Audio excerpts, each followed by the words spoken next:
जय हिंद साथियों, आप सभी का स्वागत है हमारे YouTube चैनल रामपुर स्टडी में। मैं आप लोगों के सामने फिर एक नए सीरीज के साथ कुछ क्वेश्चन एग्रीकल्चर से संबंधित रख रहा हूं।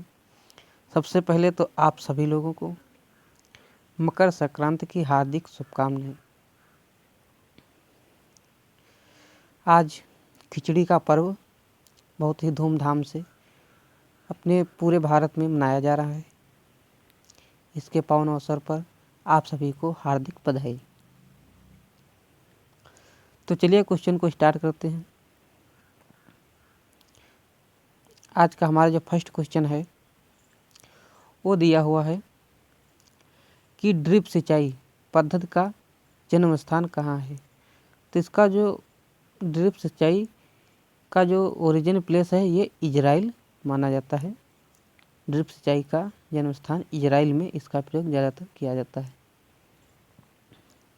फिर अगर पूछ लिया जाए कि ड्रिप है क्या, तो ड्रिप एक सिंचाई करने की विधि है। इसमें जो है यानी इसको टपक सिंचाई भी कहा जाता है। क्या कहा जाता है? टपक सिंचाई भी इसको कहा जाता है। यानी बूंद बूंद करके जो है इसमें सिंचाई की जाती है, इसलिए इसका नाम ड्रिप सिंचाई रखा गया है। तो इसका जो ओरिजिन प्लेस है वो इजराइल माना गया है। फिर क्वेश्चन नंबर 2 दिया हुआ है कि मसाला शोध संस्थान कहाँ स्थित है। तो ये स्थित है आपका कालीकट में जो है मसाला शोध संस्थान स्थित है। फिर क्वेश्चन नंबर 3 दिया हुआ है कि उत्तर प्रदेश में आंवले का सर्वाधिक उत्पादन कहाँ होता है। जो आपका आंवला होता है उसका सर्वाधिक प्रोडक्शन कहाँ होता है। तो ये जो उत्तर प्रदेश में एक आपका ज़िला पड़ता है प्रतापगढ़ ज़िला, वहाँ पर जो है आंवले का उत्पादन सबसे ज़्यादा होता है। अगर हम आंवले की बात करें तो आंवले में विटामिन सी पाई जाती है। आंवले में विटामिन सी जो है पाई जाती है सर्वाधिक मात्रा में। फिर अगला क्वेश्चन दिया हुआ है कि राष्ट्रीय जैव विविधता बोर्ड कहाँ स्थित है। तो ये आपका स्थित है चेन्नई में। कहाँ स्थित है? चेन्नई में जो है राष्ट्रीय जैव विविधता बोर्ड स्थित है। फिर क्वेश्चन नंबर 5 दिया हुआ है इफ़को की स्थापना कब हुई थी।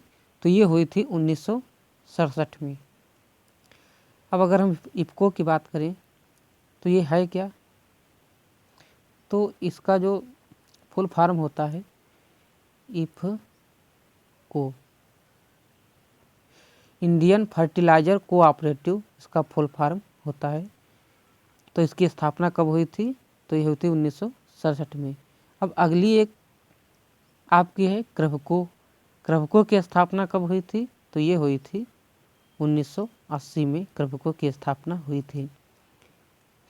ये इफ़को जो है आपकी यूरिया खाद है। कौन सी? यूरिया जनित खाद है।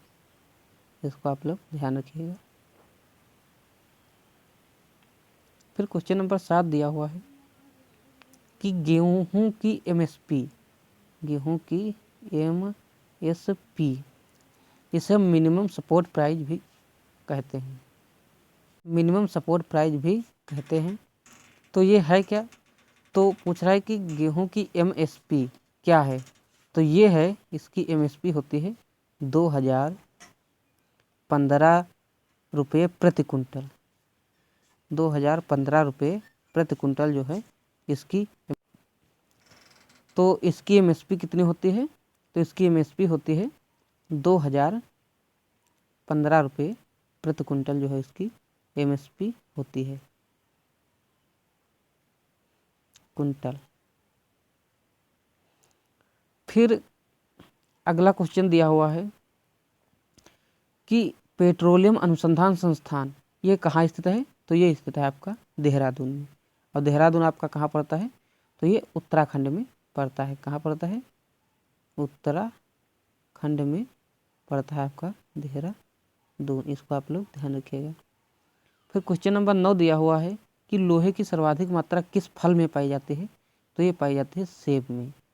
सेब में जो है सर्वाधिक लोहे की मात्रा पाई जाती है, इसको आप लोग ध्यान रखिएगा। अगर हम सेब की बात करें तो सेब का सबसे ज़्यादा उत्पादन कहाँ होता है? उत्पादन तो ये होता है आपका, कहाँ होता है? जम्मू एंड कश्मीर में। इसके जे एंड के भी कह सकते हैं, जम्मू एंड कश्मीर में। हिंदी में लिखे दे रहा हूँ, जम्मू कश्मीर में जो है इसका सर्वाधिक उत्पादन होता है। फिर क्वेश्चन नंबर 10 दिया हुआ है, LDP क्या है? तो LDP वह है, इसे हम इसको इंग्लिश में लिख देते हैं LDP। इसे हम लॉन्ग डे प्लांट भी कहते हैं। तो ये है क्या? तो ये होती है, मतलब फसल की जो है पकने की अवधि मान लो इसी तरीके से होती है। तो जितनी भी रबी की फसलें होती हैं वे सभी जो है LDP होती हैं, यहाँ पर डी होगा, LDP होते हैं, यानी लॉन्ग डे प्लांट होती हैं। इसे हम क्या कह सकते हैं? लॉन्ग डे प्लांट, यानी अधिक प्रकाश वाली फसलें। इनको जो है अधिक प्रकाश की आवश्यकता होती है, इस तरह से मान सकते हैं, अधिक प्रकाश की आवश्यकता होती है, इसीलिए इसका नाम लॉन्ग डे प्लांट रखा गया है। फिर अगला क्वेश्चन आपका दिया हुआ है कि LTP, रुकिए, हाँ सही। अगला क्वेश्चन दिया हुआ है 11 नंबर कि पपीता व खजूर के बगीचे में नर और मादा का अनुपात कितना होता है? ये भी आपका मोस्ट इम्पॉर्टेंट क्वेश्चन है। तो जो नर और मादा का अनुपात पूछा है ना, तो ये होता है 1 नर होता है और 10 आपकी मादा होती है। ये इसका जो है रेशियो होता है, इसको आप लोग ध्यान रखिएगा। पपीते व खजूर के बगीचे में नर और मादा का अनुपात 1:10 होता है, इसको आप लोग ध्यान रखिएगा। फिर क्वेश्चन नंबर 12 दिया हुआ है, विश्व में भैंसों का स्थान भारत का कौन सा है? तो ये है आपका फर्स्ट स्थान। कौन सा है? फर्स्ट स्थान या प्रथम स्थान, इसको भी हम कह सकते हैं। आपका प्रथम स्थान पर भारत है विश्व में, इसको आप लोग ध्यान रखिएगा।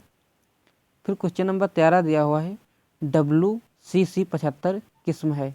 तो किसकी किस्म है? ये आपकी बाजरे की किस्म है, WCC 75। फिर क्वेश्चन नंबर 15 दिया हुआ है 14 कि हरित क्रांति शब्द किसने दिया?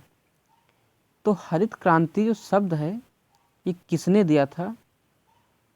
तो ये दिया गया था आपके जो विलियम गॉड। कौन से? William God. विलियम गॉड ने जो है हरित क्रांति शब्द दिया, या यहीं पर लिखा होता कि हरित क्रांति शब्द किसने गढ़ा? तो ये विलियम गॉड ने जो है दिया था हरित क्रांति शब्द। फिर क्वेश्चन नंबर 15 दिया हुआ है, उत्तर प्रदेश सब्जी उत्पादन में कौन सा स्थान है? तो ये भी आपका जो है फर्स्ट स्थान पर है, आपका उत्तर प्रदेश सब्जी उत्पादन में फर्स्ट स्थान पर है। फिर क्वेश्चन नंबर 16 दिया हुआ है कि धान की क्रांतिक सिंचाई की अवस्था कौन सी होती है? तो ये होती है आपकी बूटिंग अवस्था। बूटिंग अवस्था जो है होती है धान की क्रांतिक अवस्था है।